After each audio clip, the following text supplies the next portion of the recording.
Hi, I'm Frank D. Felice. And I'm Jim Cassis. We've both been nurses for over 25 years. The thing is, Jim and I have spent almost our entire careers in the operating room. And there's much more to nursing than just the operating room.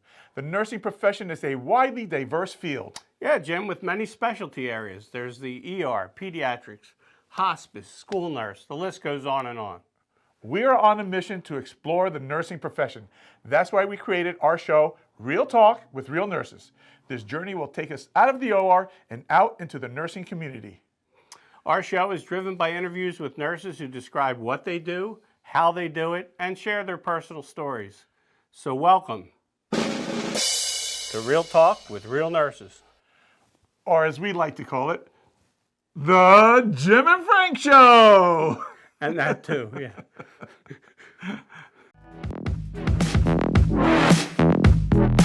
Another episode of Real Talk with Real Nurses coming right up.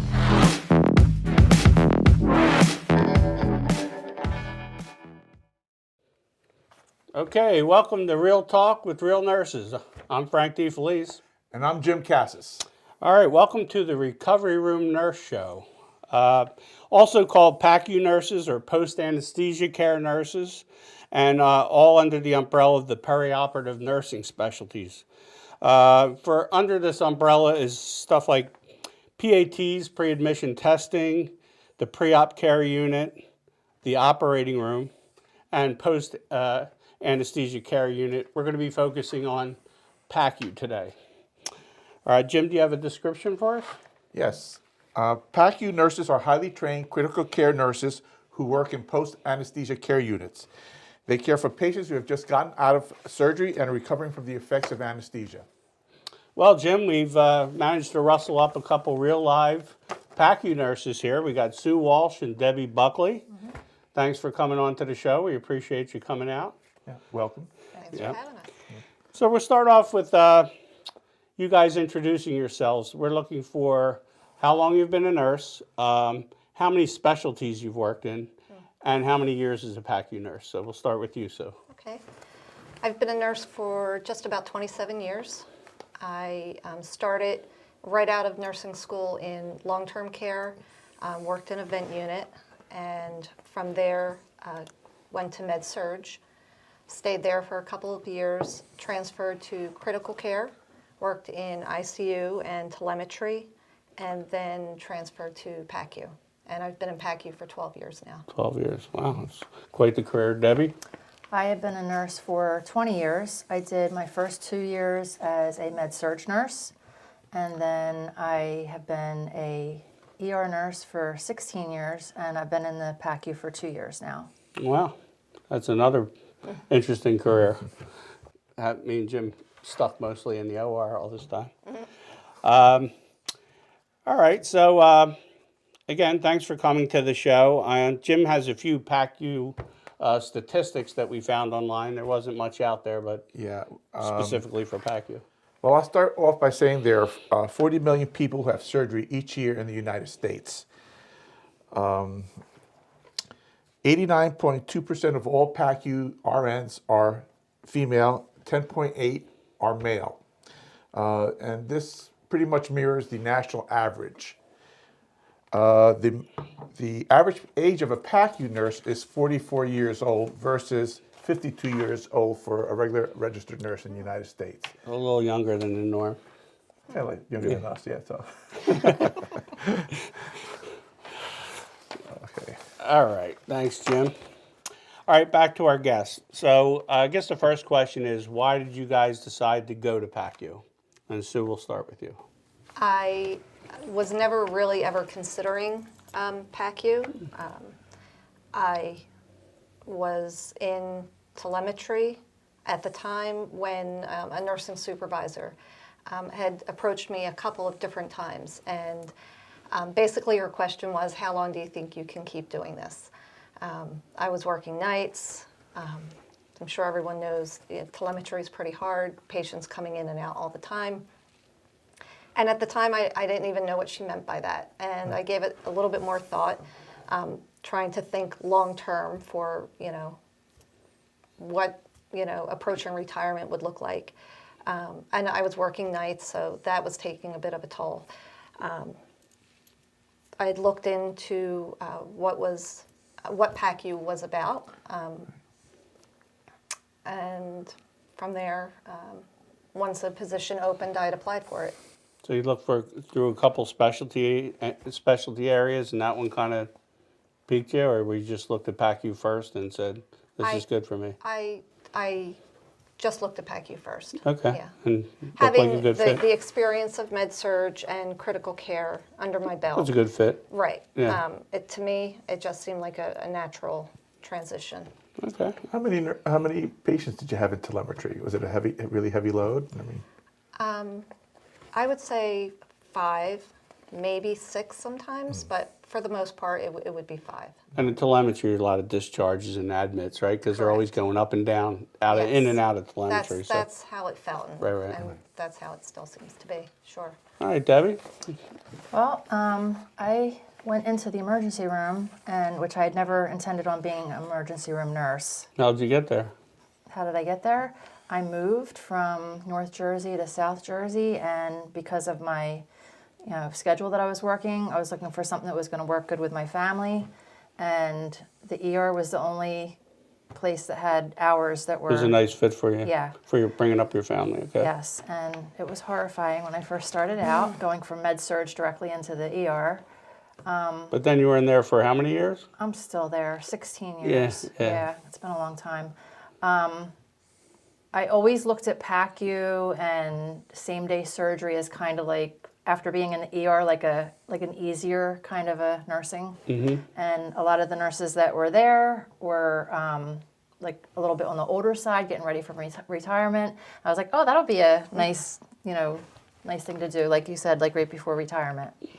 And so I had applied, and it was right during the pandemic, and the ER was ridiculous during the pandemic. So when I finally got into PACU, it was a nice transition. It was really nice. And it's not as easy nursing as I thought it was going to be. You're still have your real busy days. Right. When they start coming out of the OR all at the same time. Right. Yeah, it can get pretty And we hectic. forget to call you guys. Yeah. And we arrived. It can get pretty hectic. so you're still working in both departments now? I'm just per diem doing ER. Per diem, okay. Yeah. Okay. All right, well, what special skills, education, or certifications are unique to your specialty in the PACU? Sue? Well, we have 2 national certifications. So one specifically for PACU would be CPAN, or the Certified Post-Anesthesia Nurse, and the other for peri-anesthesia. So that would include PAT, pre-op, phase 2, which is in surgery centers. I mean, in our PACU, we do phase 2 recovery as well, but it's all just done in one place. So recovery is kind of a part of that as well. It's just the whole thing. Yes. Yeah. Yeah. So the other certification, which involves those other units, the PAT and the pre-op, is CAPA, or Certified Ambulatory Peri-Anesthesia Nurse. Okay. And I understand those are both administered by the American Board of Peri-Anesthesia Nursing. Yes. And that you is have correct. both of the certifications. Yes, I do. Yes. And Debbie, I have Yeah. my emergency nurse certification. you're critical, emergency nurse, okay. Yeah, so you guys are certified. Yes. You're critical nurses for real. So is it typical for PACU nurses or peri-anesthesia nurses to have both certifications? Or Is it typical? Yeah, or is it more common to have one or the other? I would say I found it to be more common to have either one or the other. Either one or the other, right? Right. When I came to PACU, there was a pretty good handful of nurses that had either one or the other, and just a couple had both. Right. But also at that time, we had nurses who were specifically pre-op, and then some that were just in PACU. So it would be a little hard for them to have both. Right. And it's a requirement? It's not a requirement. Not a requirement? No. Okay. All right.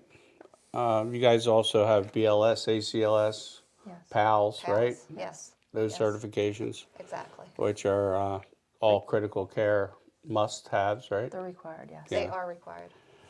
All right. So I guess for the next question, not a question, but we're gonna say if you guys maybe can give us an idea. Me and Jim as OR nurses, we deliver the patient to you. Like maybe you can give us a kind of like a walkthrough. We give you a little report.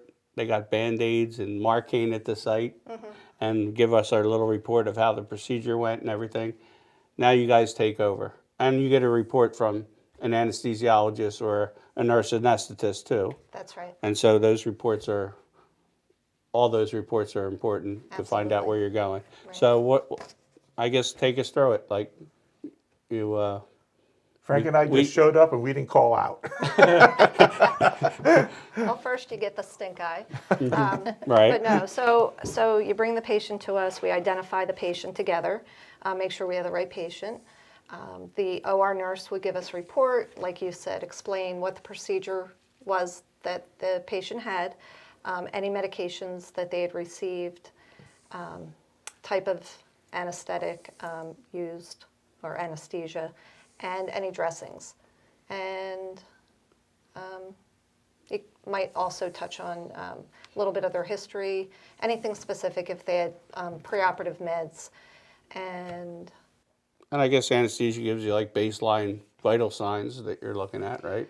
yes, so anesthesia would be a little bit more specific to what they did, any medicines that they might have administered during the surgery, the type of anesthesia, whether it was general, just sedation with a local anesthetic, the type of airway that was used.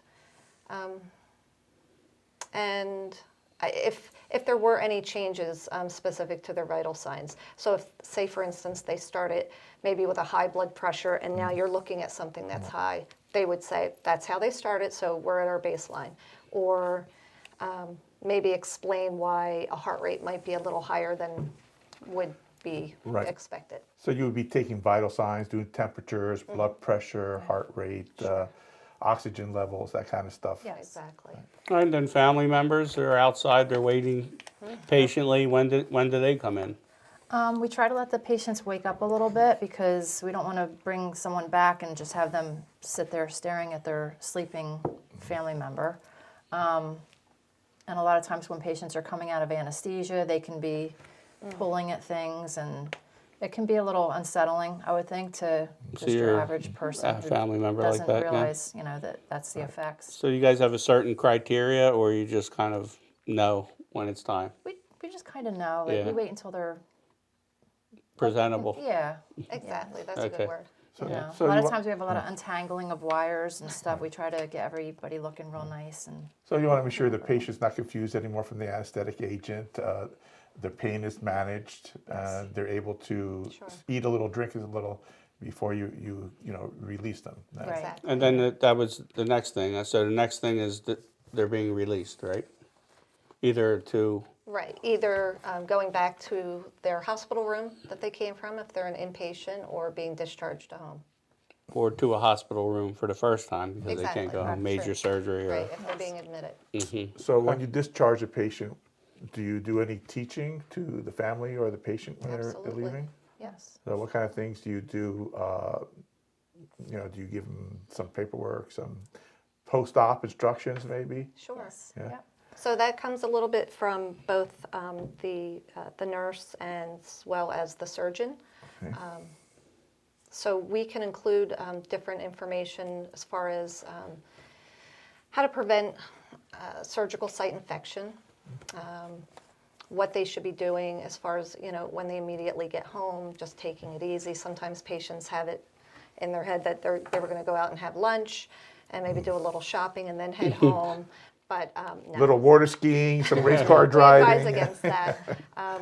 The doctor has specific instructions as far as activity, maybe diet, if they have to change their diet in any way, dressing changes, when they can shower, certain things that are specific to their surgery. And I'd imagine events change as well. If something happens in Pacu, or they might plan on have gone home, but Right, you know, sure, better safe than sorry. Stay a night and exactly. see what's going on. That can happen, Yeah. sure.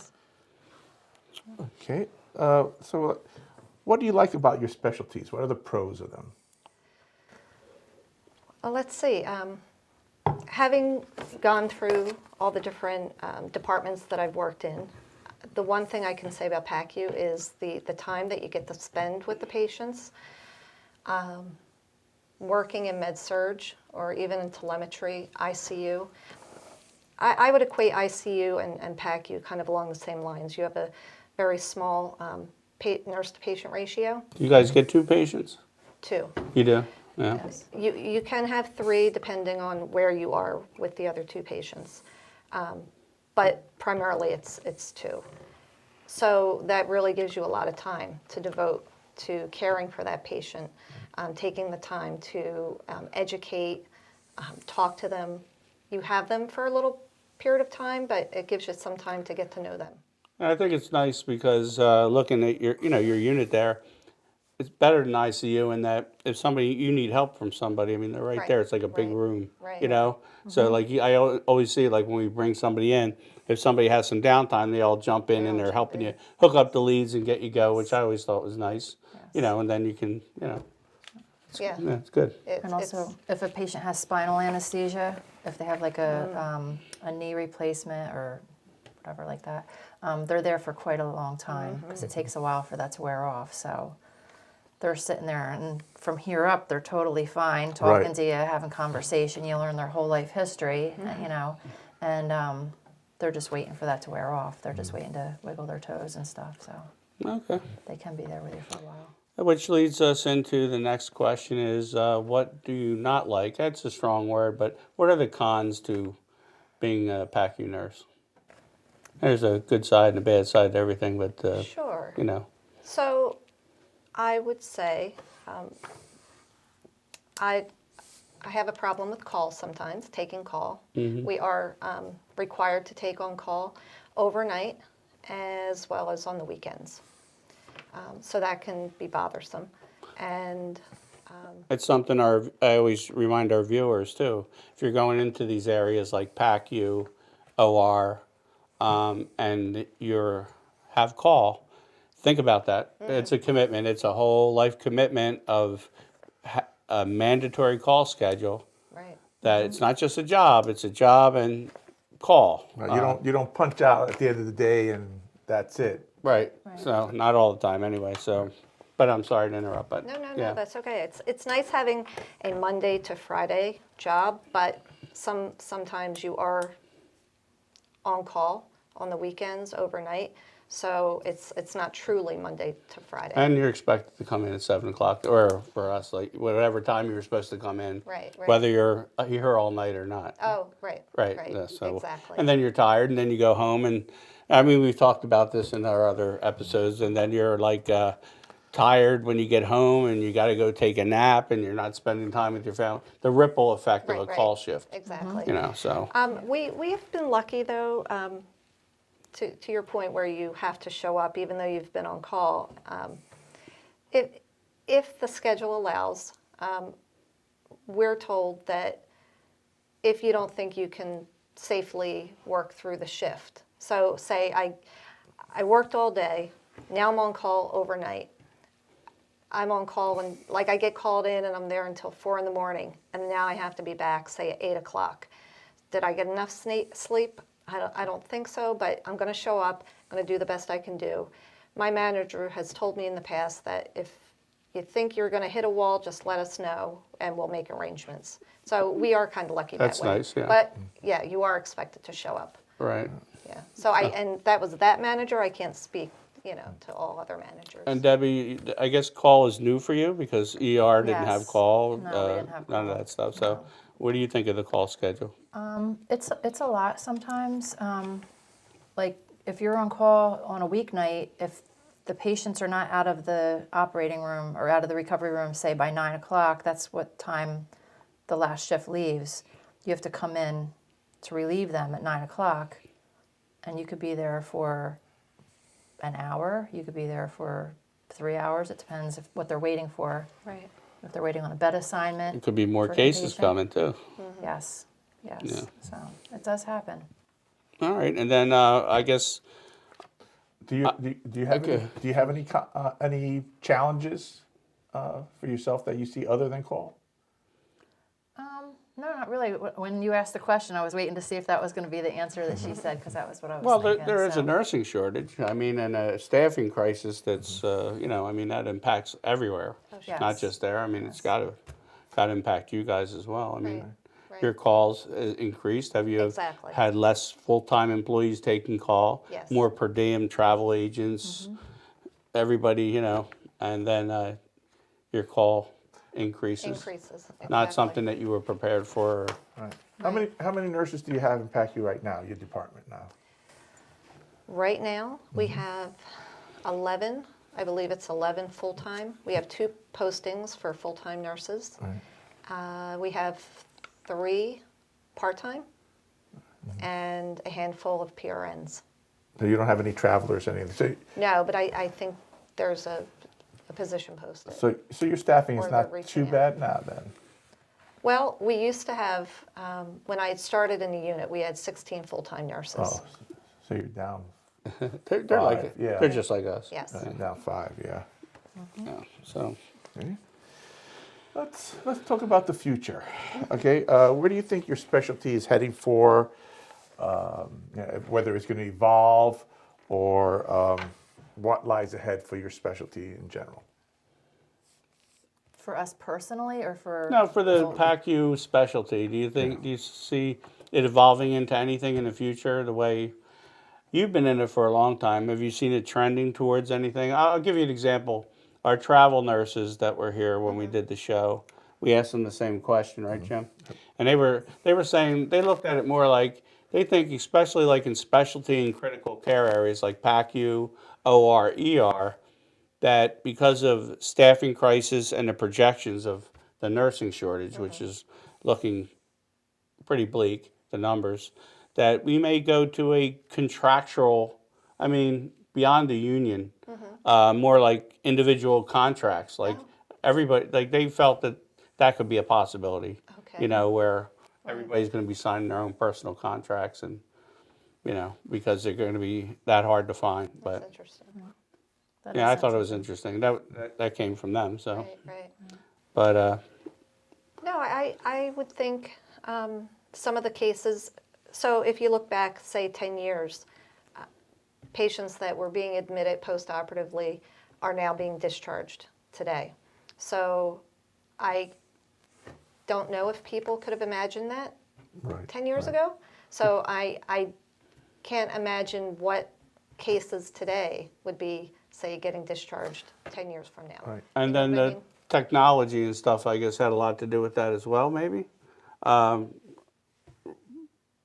Well, I know insurance company pushing people Well, out. that's what I'm saying. I'm going to mention Sure. insurance companies because I noticed, I retired about 6 months ago, but I noticed there was a big push for the anesthesia department not to use certain types of anesthesia because it would take longer for the patients to recover and they want to get the patients out as soon as possible.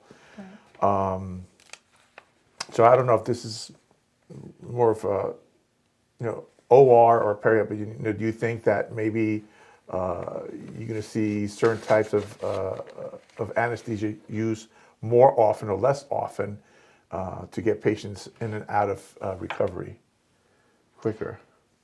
So what I've seen, there's pros and cons to both types. So you come in to have a knee replaced, and the plan is for you to go home. If you have general anesthesia, you might wake up not as quickly.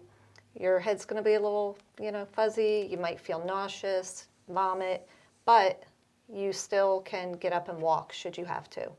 So you could be in the in the recovery room for maybe 3-4 hours.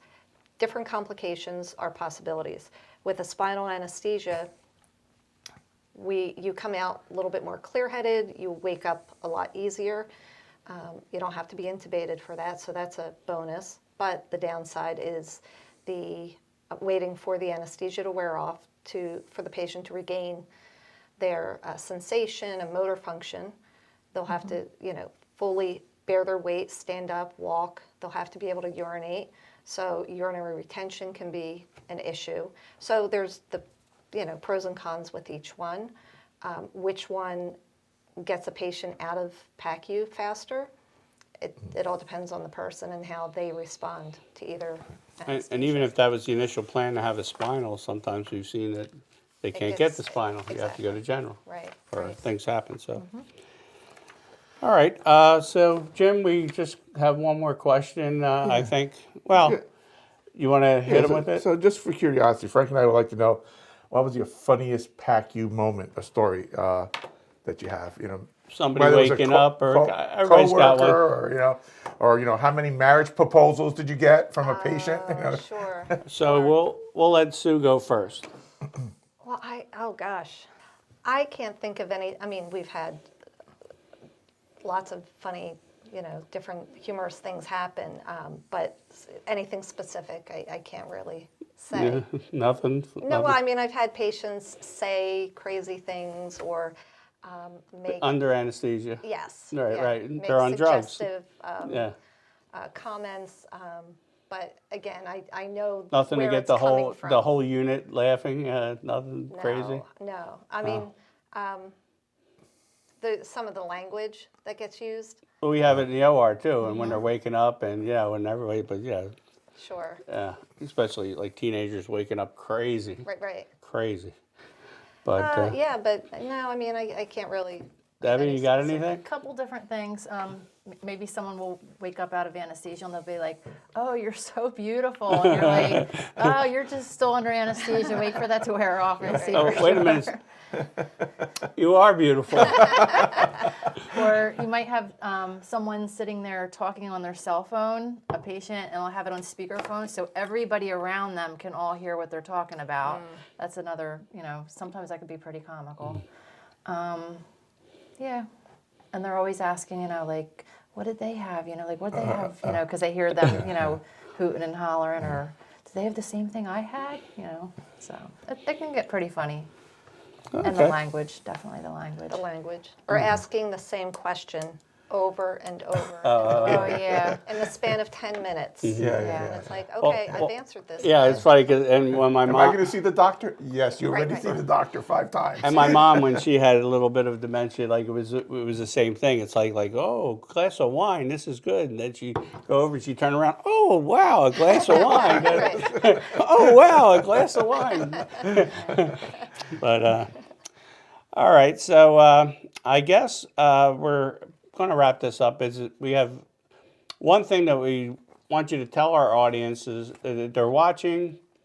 They maybe YouTube searched it because they're interested in PACU. So, what advice or suggestion or message for people thinking about becoming PACU nurses? What would you have to say to them? Encouraging or whatever that they would like to hear? You first. Okay, thanks. I think PACU is a great place to work. You really get to experience so many different patients from different ages, different surgeries that are performed. And like I had said before, it really gives you a nice opportunity, that small patient load, just to really connect with a patient and really feel like you're helping them. A lot of times patients come out in a lot of pain. They're very emotional. I just do my best to reassure them that it's going to be a brief period of time. They are going to start feeling better, and I'd say usually within a half an hour, 45 minutes, it's a different person that you're talking to. And you really do feel like you've made a difference and you've helped them through You got 'em that there, period. yeah. Right. Or help them get there. Yeah.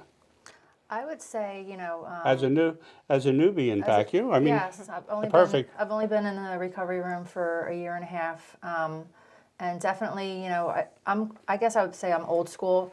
I think nurses should always do like a little bit of med surg. Not that that's not a specialty, but do your med surg, hone in on all of your assessment skills.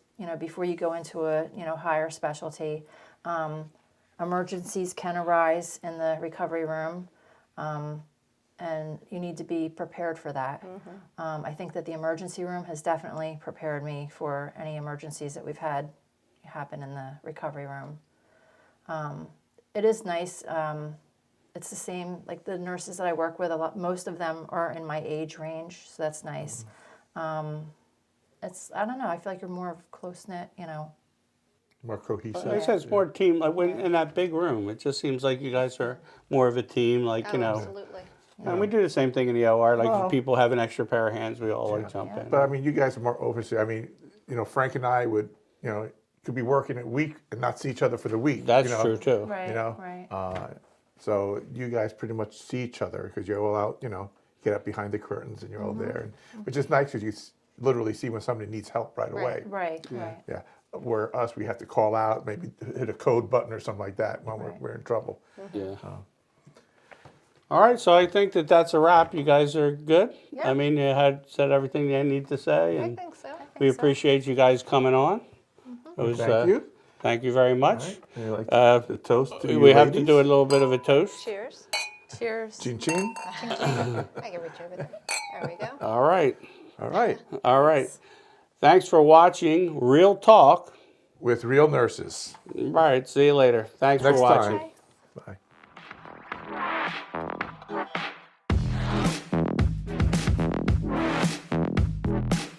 Hey, don't forget to comment. We'd love to know what's happening in your nursing world. Click the subscribe button and ring the notification bell so you stay in the loop. Thanks for watching.